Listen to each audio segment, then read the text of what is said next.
Hey, what's up everyone? GameDad here, and I'm coming at you with another game review, and this time we are taking a look at Scarf on the PC for Steam. And I gotta say, this game, super awesome. I had a ton of fun playing it, but there is one thing that really annoyed me about this game, and you're gonna have to wait until the end of this video to find out what that annoying thing is. But first, if you are new to the channel or you just haven't yet, please be sure to hit those like and subscribe buttons, as well as that little notification bell. That way you get an alert every time I've got a new video coming out.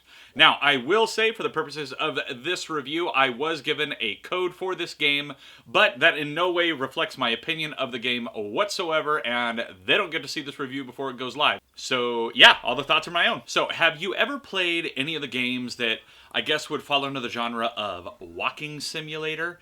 I'm talking about games like Journey and Flower and Abzu, all those kind of games where, you know, there is tension, there is like enemies, bad guys, things like that, but it's not like you have to fight anything. You are just going from point A to point B, with point B being the end of the game.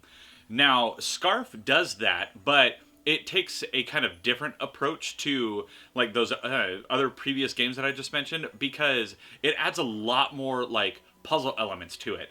Now, are the puzzles insanely difficult? Absolutely not. Is the game like super long? No, it's not. But if you have a few hours and you want to play a super chill game with amazing graphics, then I think Scarf is going to be right up your alley. Alright, so first up, let's talk graphics. Are they mind-blowing 4K visuals? No, they are not. However, I really do like the art style that they went with this.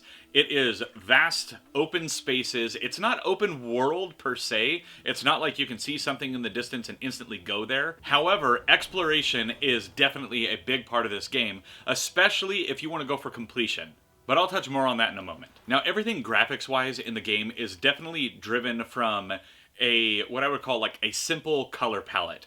There isn't tons of different shades or anything going on like that. It's almost as if the game is cel shaded, but with a little bit more detail, if that makes any sense. In the main hub world, you have lots of reds and things like that, which go along with your red scarf. And then there is an ocean world where everything is lots of blues, and they really like accent the water and all of that kind of stuff nicely. And there's lots of natural stone and different things like that. So it flows really nicely with the theme of that world. And then there's also a desert world where everything has a lot more tans and browns to it. And they do a really good job actually with the water in the ocean and the sand in the desert, because everything looks like it's kind of always moving and flowing, and you really get the sense that there is actual like wind and things moving around, especially because the scarf is constantly flapping in the wind. And then once you get to the forest world, there's lots of greens and jungle, and just everything blends so nicely into each of these different kind of biomes, and every single one of them is definitely wholly unique. And as you go through the game, it's cool because it really ramps up the difficulty of the puzzles. It doesn't make them impossibly hard or anything like that. There aren't actual difficulty levels in this game, but it does a really good job of teaching you what to do. That way you know what to expect moving forward. Now, let's touch on collectibles for a moment. There are 3 different kinds of collectibles that you can get in this. You can get inks, you can get different pictures, or you can collect toys. Now, there is another collectible in this game, but it is the main kind of thing that actually progresses you through the game, and that's like these little orbs of light. You know, I never really caught what an official name for them was, like all the other collectibles, but they are the main thing that you are collecting within this game in order to progress through the game to get to the ending. So let's talk about the toys collectible, and let's talk about the pictures collectible.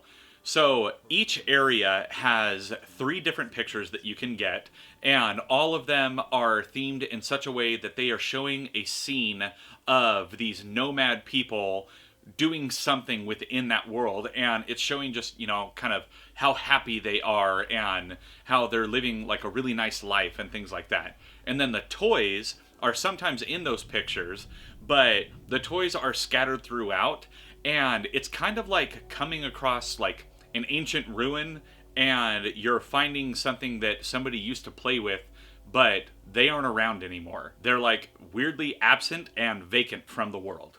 Now, do you need to collect any of those? No, you don't. If you want the achievement for it, yes, you do. But in order to do anything within the game, no, you don't.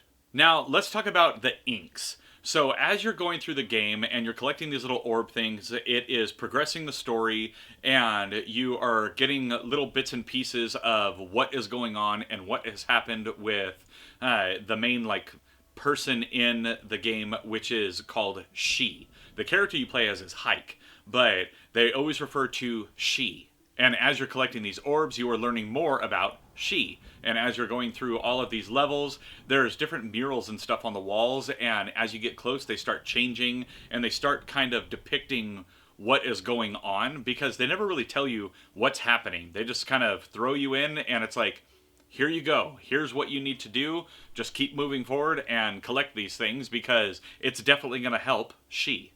Now, the inks, on the other hand, while they are a collectible, they actually tell a different story. If you get the inks, they are actually telling the story from the nomad's perspective, and it's not exactly painting She in a very good light. In fact, everything with the inks is talking about the nomads and the darkness. And everything is building up.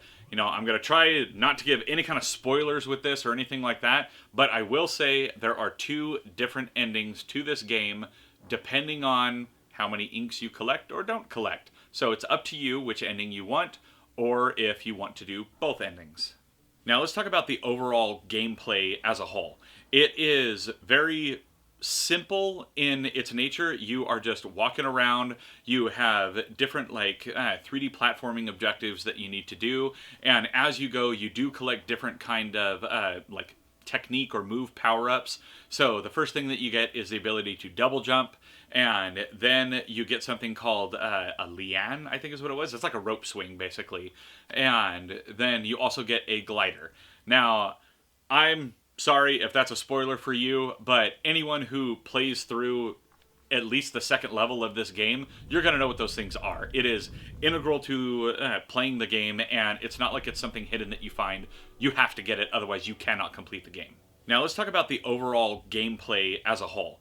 It is very simple in its nature. You are just walking around. You have different 3D platforming objectives that you need to do, and as you go, you do collect different kind of technique or move power-ups. So the first thing that you get is the ability to double jump, and then you get something called a liane, I think is what it was. It's like a rope swing, basically. And then you also get a glider. Now, I'm sorry if that's a spoiler for you, but anyone who plays through at least the second level of this game, you're going to know what those things are. It is integral to playing the game, and it's not like it's something hidden that you find. You have to get it, otherwise you cannot complete the game. Now, as the game progresses, you are going through and using these 3 abilities, including just walking around and stuff, to be able to solve all of the different puzzles. And all those puzzles are solved with vertical and horizontal moving platforms, and you have these little orbs that you can pick up that allow you to go underwater, and then everything in this entire game is seemingly controlled by different levers that do different things. So the point of the game is go around, collect anything that you need to collect for your objective, and go on a 3D platforming adventure as you do it that is also super just chill.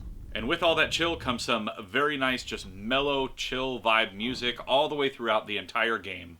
And I gotta say, it was a blast playing through it. Now, if you are doing a normal, casual playthrough of this game, I would expect that it will probably, your very first time playing it, probably take you around 5 hours to complete this game, if you're really going out and exploring everything. If you're going for full completion, it'll probably take you closer to about 7 hours to complete it, because you really gotta search in every little nook and cranny to find all of the inks and all of the toys and all of the paintings, all that stuff. You really gotta hunt around for it. And if you're good at puzzle solving, things like that, you'll probably be a lot quicker. Or if you are just going through the game and just solving the puzzles so you can get from point A to point B, I did a total of 3 playthroughs of this game, and my 3rd playthrough took me just under 2 hours. And that was with me knowing what all the puzzles were and not collecting a single thing on the way through. And that is what brings me to the thing that really annoyed me about this game. So, There are, I believe it was, 25 Steam achievements for this game. By the way, this is the very first game that I have ever gotten 100% Steam achievements in. So I've 100%ed tons of different games, but I've never done one in Steam. Don't know why, but this became the first one I've ever done. So you get achievements for all of the things you would expect. Complete the different levels, finish the game, stuff like that, get all the collectibles, all of that. However, there are some secret achievements, and they're actually pretty fun. If you go around, and I'm not going to spoil what they are, but if you go around and really look at your surroundings in the different levels, you'll see some things that might kind of, get your spidey sense tingling a little bit, like, I wonder if I should do something with that. Maybe it'll unlock an achievement for me. Now, all of that said, that's all well and good. The part that was annoying was with the second ending, or the alternate ending to the game. So there's a version where you have to collect a certain item, and you have to collect a certain amount of them. I'm not going to say what, but you collect those, you get one ending. You don't collect those, or you don't get enough of them, you get a different ending. So my first playthrough of the game, I collected everything, and finished the game, got one of the endings. Then I decided to do another playthrough, and I guess this is my bad, but because I wanted to be able to see a complete record, I collected everything again, but there was one specific thing I didn't activate, because my assumption was if I don't activate that, it will not use up one of the collectibles that I found, and I'll be able to get the alternate ending. And I was wrong. As soon as I went through the final area, it started the exact same ending message again, and I was like, oh my god, what did I do wrong? So then I cooled off for a little while because I had just spent like another 5 hours playing through the entire game a second time just to get these couple of achievements, and I didn't get them, and it was extremely annoying. So I went back the next day, and I just did a rush playthrough through the entire thing. Took me just under 2 hours to do it. I didn't collect a single thing in the game, and I got my final ending. Or my alternate ending, if you will. And it unlocked my final achievements, and now I have them all, and I 100%ed the game, so that was really cool. So if you're wondering what annoyed me about that, yes, I did have to play a third playthrough when only a max of 2 playthroughs should be necessary to complete this game. The reason I had to do a third playthrough was because they do not give a clear definition of what will or will not trigger certain things within the game. It's just a guess, honestly. And I tried looking it up online. It's like, well, how did they know to do this? It looks like they've collected things, and I don't know how other people figured it out. But for me, it was because I had to play through a third time. And honestly, after putting nearly, 15 hours, I think, into this game, which is crazy for a game you can beat in 2 hours, I will honestly say that is the only thing that I had a problem with, is for that one specific ending, they're not very clear as to how you can go about getting it. They're clear as to what the requirement is, but they're not clear as to how you can effectively do that requirement. And that was annoying to have to play through a third time when I had seen literally everything this game had to offer. Now, outside of that, the game is absolutely fantastic. I love these kind of just chill vibe games. Normally, they don't get my blood pumping like this one did after that third playthrough. However, it was still fun, it was still cool, and it was neat to see that after a couple playthroughs, I had all the puzzles memorized enough that I could just rush through the entire game without any issue. And it was fun to kind of speed run through Scarf and just quickly beat the game. So if you are interested in a super chill experience, whether you want to go for completion, whether you just want to quickly just play a chill game, I would highly recommend Scarf. The folks who developed this game did an amazing job, and I am really excited to see if they end up developing another Scarf game, like Scarf 2 or something like that, because I think that would be really cool. Something else in this universe. Now, who knows how many years it would be before something like that happens, because this game literally just came out like a month ago, but I would be very excited to see that. So again, a huge thank you to the developers for sending me a code for this game. I had a fantastic time, and I cannot wait to see what you all come up with next. Hey, even an expansion to Scarf would be awesome. I want more content in the Scarf world. It's really cool, and Hike is a really cool character. Now, if you all liked today's video, please let me know down in the comments below. And while you're down there, please be sure to hit those like and subscribe buttons, as well as that little notification bell. That way you get an alert every time I've got a new video coming out. Now, if you like what I do here and you are interested in helping to support the channel each month, please be sure to check me out at patreon.com/GameDadShow, where for as little as $1 a month, in addition to other benefits, you will have your name featured at the end of every single one of my videos. Now, as always, I'm GameDad. I thank you all for watching, and I'll catch you later.